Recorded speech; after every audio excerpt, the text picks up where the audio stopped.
మరి కాసేపట్లోనే సిట్ కార్యాలయానికి రాబోతున్నారు ఎంపీ మిథున్ రెడ్డి. మనం చూస్తున్నాం సిట్ కార్యాలయం దగ్గర మనకి మొత్తం టైట్ సెక్యూరిటీ కూడా కనిపిస్తోంది. ఆయన విచారణకు మరి కాసేపట్లో హాజరు కాబోతున్నారు. మా కరెస్పాండెంట్స్ లైవ్ లో జాయిన్ అవుతున్నారు. ఒక్కసారి వాళ్ళందరి దగ్గర నుంచి రిపోర్ట్స్ తీసుకునే ప్రయత్నం చేద్దాం. సిట్ కార్యాలయం దగ్గర ఉన్నారు మా కరెస్పాండెంట్ సతీష్. అదేవిధంగా గన్నవరం ఎయిర్పోర్ట్ కి రాబోతున్నారు ఎంపీ మిథున్ రెడ్డి. అక్కడ మా కరెస్పాండెంట్ అశోక్ లైవ్ లో సిద్ధంగా ఉన్నారు. అదేవిధంగా వైఎస్ఆర్ కాంగ్రెస్ పార్టీ కార్యాలయం దగ్గర సిద్ధంగా ఉన్నారు మా కరెస్పాండెంట్ రవీందర్. ఒక్కసారి సిట్ కార్యాలయం దగ్గర పరిస్థితి ఎలా ఉందో చూద్దాం. సతీష్ చెప్పండి. చూస్తున్నాం ఒక అక్రమ కేసు పెట్టారు. A4 గా ఎంపీ మిథున్ రెడ్డిని చేర్చారు విచారణ పేరుతో. కేవలం మిథున్ రెడ్డిని మాత్రమే కాదు, ఆ కేసులో ఉన్న చాలా మందిని టార్చర్ చేస్తున్న పరిస్థితులు మనం చూస్తున్నాం. మరి కాసేపట్లోనే విచారణకు హాజరు కాబోతున్నారు ఎంపీ మిథున్ రెడ్డి. అసలు ఎటువంటి సాక్ష్యాలు లేకుండా, మనీ ట్రయల్ లేకుండా, ఎవిడెన్స్ లేకుండా కేవలం వాంగ్మూలాలని సాకుగా చూపిస్తూ కేసు రన్ చేస్తున్న పరిస్థితి చూస్తున్నాం. ఖచ్చితంగా బిందు, మా ఎంపీ మిథున్ రెడ్డి వైఎస్ఆర్ కాంగ్రెస్ పార్టీ లోక్సభ పక్ష నాయకుడు మిథున్ రెడ్డి మరి కాసేపట్లో అంటే 11:50 గన్నవరం ఎయిర్పోర్ట్కి చేరుకుంటారు. అక్కడ నుండి నేరుగా సిట్టు కార్యాలయానికి వస్తారు. అయితే ఈ కేసుకు సంబంధించి మిథున్ రెడ్డి గతంలోనే చెప్పారు. వాస్తవానికి గతంలో ఒకసారి సిట్టు విచారణకు పిలిచింది. సిట్టుకి విచారణ పిలిచినప్పుడు ఎంపీ మిథున్ రెడ్డి కూడా హాజరయ్యారు.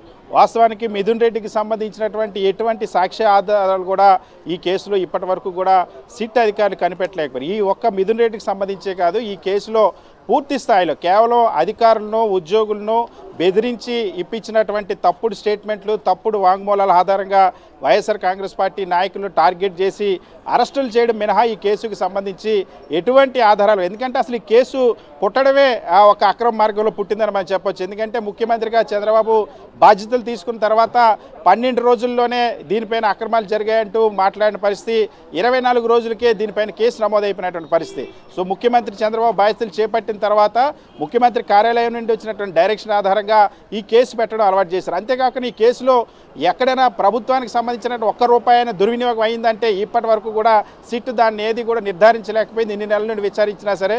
పోనీ ప్రభుత్వానికి రావాల్సినటువంటి ఆదాయానికి ఏమైనా గండిపడిందంటే అది కూడా జరగలేదు. గత వైఎస్ఆర్ కాంగ్రెస్ పార్టీ ప్రభుత్వంలో మద్యం అమ్మకాలకు సంబంధించి ప్రతి ఏటా కూడా అప్పటి వరకు ఉన్న 2014-19 కంటే కూడా 2019-24 మధ్యలో ప్రతి ఏటా కూడా ఆదాయం పెరుగుతూ వచ్చింది. ఒకవైపు రాష్ట్ర ప్రభుత్వానికి రావాల్సినటువంటి ఆదాయం పెరిగింది, ఇంకొక వైపు మద్యం అమ్మకాలు తగ్గాయి, మద్యం వినియోగాన్ని డిస్కరేజ్ చేసింది గత ప్రభుత్వం.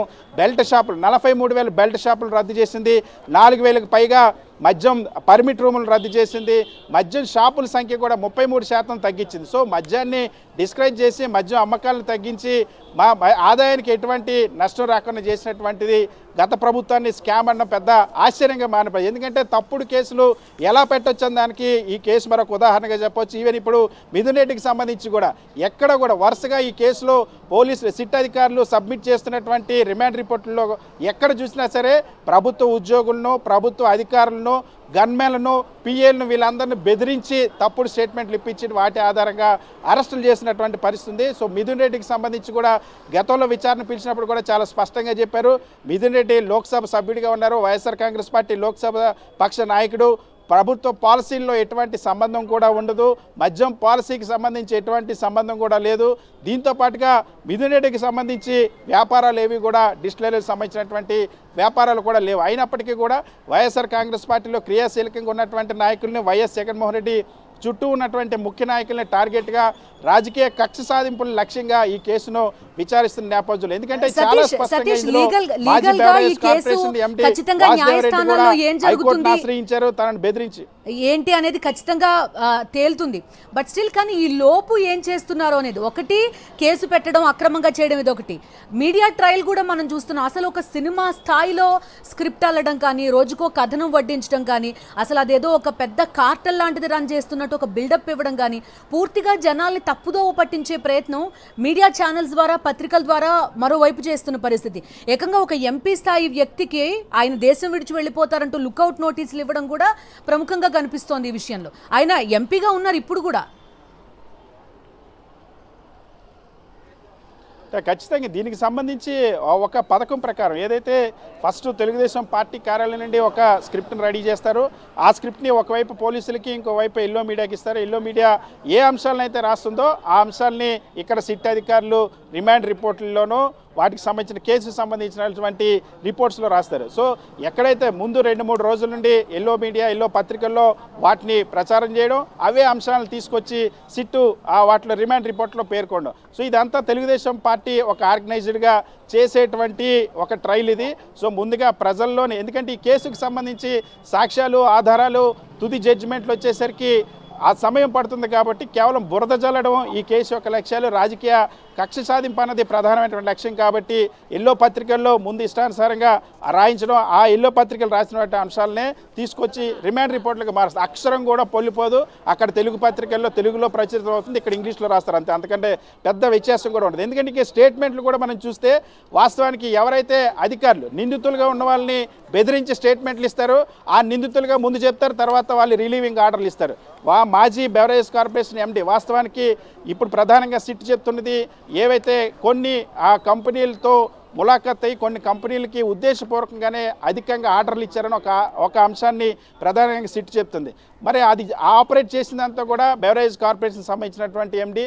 బెవరేజ్ కార్పొరేషన్ ఎండిని 3 సార్లు బెదిరించి తనను భయపెట్టి మరి వాంగ్మూలం ఇమ్మన్నారని చెప్పి 3 సార్లు హైకోర్టును ఆశ్రయించిన పరిస్థితి గతంలో వాసుదేవరెడ్డి. ఆ తర్వాత ఎప్పుడైతే సిట్ అధికారులు చెప్పినట్టు, సిట్ అధికారులు బెదిరించినట్టు వాళ్ళకి కావాల్సిన పేర్లన్నీ రాసిచ్చారో వెంటనే వాసుదేవరెడ్డిని రిలీవ్ చేసినటువంటి పరిస్థితి. రిలీవ్ చేసి అంతవరకు రిలీవింగ్కి అడ్డుకుంది రాష్ట్ర ప్రభుత్వం. ఎప్పుడైతే ఆయన అనుకున్నట్టు వీళ్ళు అనుకున్నట్టు స్టేట్మెంట్ ఇచ్చారో ఆ మరుసటి రోజే రిలీవ్ ఇచ్చినటువంటి పరిస్థితి. అదేవిధంగా కొందరు గన్మెన్లను తీసుకొచ్చి రాజకీయ నాయకుల దగ్గర, ముఖ్యంగా చెవిరెడ్డి భాస్కర్ రెడ్డి కానీ ఇటువంటి ఇతర వాళ్ళ దగ్గర గన్మెన్లు తీసుకురావడం, ఉద్యోగులు తీసుకురావడం. ఎవరైతే ఉద్యోగులు ఇందులో పాత్రదారులుగా వాళ్ళే చెప్తారో తర్వాత వాళ్ళు బెదిరించే స్టేట్మెంట్లు ఇవ్వగానే వాళ్ళకి ప్రమోషన్లు ఇస్తారు, ఇంక్రిమెంట్లు ఇస్తారు. కానిస్టేబుల్ కూడా ఇంక్రిమెంట్లు ఇచ్చి ప్రమోషన్ ఇచ్చినటువంటి పరిస్థితి. ఎక్కడైతే తప్పుడు సాక్ష్యాలు తమకు కావాల్సిన విధంగా చెప్తారో. సో ఈ ఆపరేషన్ అనేది పూర్తిగా ఇందులో వాస్తవానికి సాధారణంగా ఎక్కడైనా ఒక స్కామ్ జరిగినప్పుడు దానికి సంబంధించి ఒక శాస్త్రీయమైనటువంటి అంచనా ఉంటుంది. ఏ విధంగా నిధులు దుర్వినియోగం అయ్యాయా లేదా ప్రభుత్వానికి రావాల్సినటువంటి ఆదాయానికి ఏమైనా గండిపడిందన్న అంశాలపైన అంచనా వేస్తారు. ఇందులో మనం చూస్తే 2019 నుండి 24 వరకు ప్రతి ఏటా రాష్ట్ర ప్రభుత్వానికి వచ్చినటువంటి ఆదాయం పెరుగుతూ వచ్చింది.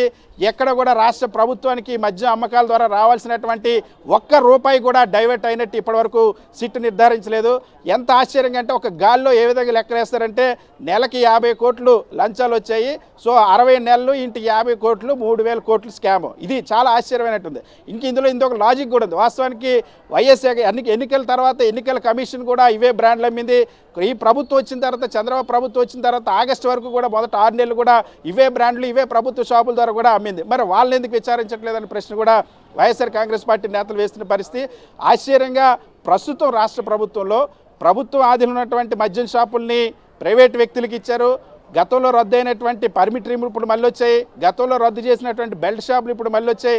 గతం కంటే ఇప్పుడు మద్యం అమ్మకాలు పెరిగాయి. గత ఏడాదిలో వార్షిక సంవత్సరంలో 9% మద్యం అమ్మకాలు పెరిగాయి. ఈ ఏడాది అయితే తొలి 3 నెలల్లోనే దాదాపుగా 20% మద్యం అమ్మకాలు విచ్చలవిడిగా ప్రైవేటు వ్యాపారులతో కుమ్మక్కయ్యి, ఎక్సైజ్ అధికారులు విపరీతంగా ప్రభుత్వ పెద్దలు కుమ్మక్కయ్యి, అంతేకాకుండా పర్సంటేజ్ కూడా ప్రైవేటు వ్యాపారులకి రావాల్సిన పర్సంటేజ్ను కూడా ముందు పాలసీ నిర్ధారించినప్పుడు 1% తర్వాత ఇంకోటి పెంచినటువంటి పరిస్థితి.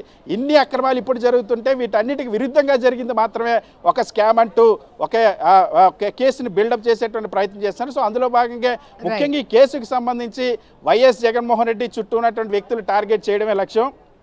ఆ లక్ష్యం కోసం తప్పుడు సాక్ష్యాలని పుట్టించడమే లక్ష్యంగా పనిచేస్తుంది. అందులో భాగంగా ఇప్పుడు మిథున్ రెడ్డి పైన ఈ కేసులు ఇరికించారు. ఇంతకుముందు వాస్తవాన్ని సీఎం ఆఫీసులో పనిచేసినటువంటి కార్యదర్శి ధనుంజయ రెడ్డిని, సీఎం ఓఎస్డీకి పనిచేసినటువంటి కృష్ణమోహన్ రెడ్డిని కూడా ఇరికిచ్చారు. అదేవిధంగా చెవిరెడ్డి భాస్కర్ రెడ్డిని అరెస్ట్ చేశారు.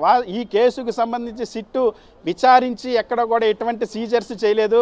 ఎక్కడెక్కడో వేరే ట్రాన్సాక్షన్స్ అన్ని తీసుకొచ్చి దీనికి ముడిపెట్టి వాటిని జప్తు చేసేటువంటి ప్రయత్నం చేస్తుంది. అంటేనే ఈ కేసును ఎంత రాంగ్ డైరెక్షన్లో తీసుకెళ్తున్నారో అర్థమవుతున్న పరిస్థితి. రైట్ సతీష్, ప్రస్తుతం సిట్ కార్యాలయం దగ్గరే ఉన్నారు. మరి కాసేపట్లో at any time Mithun Reddy SIT కార్యాలయానికి వచ్చే అవకాశం ఉంది.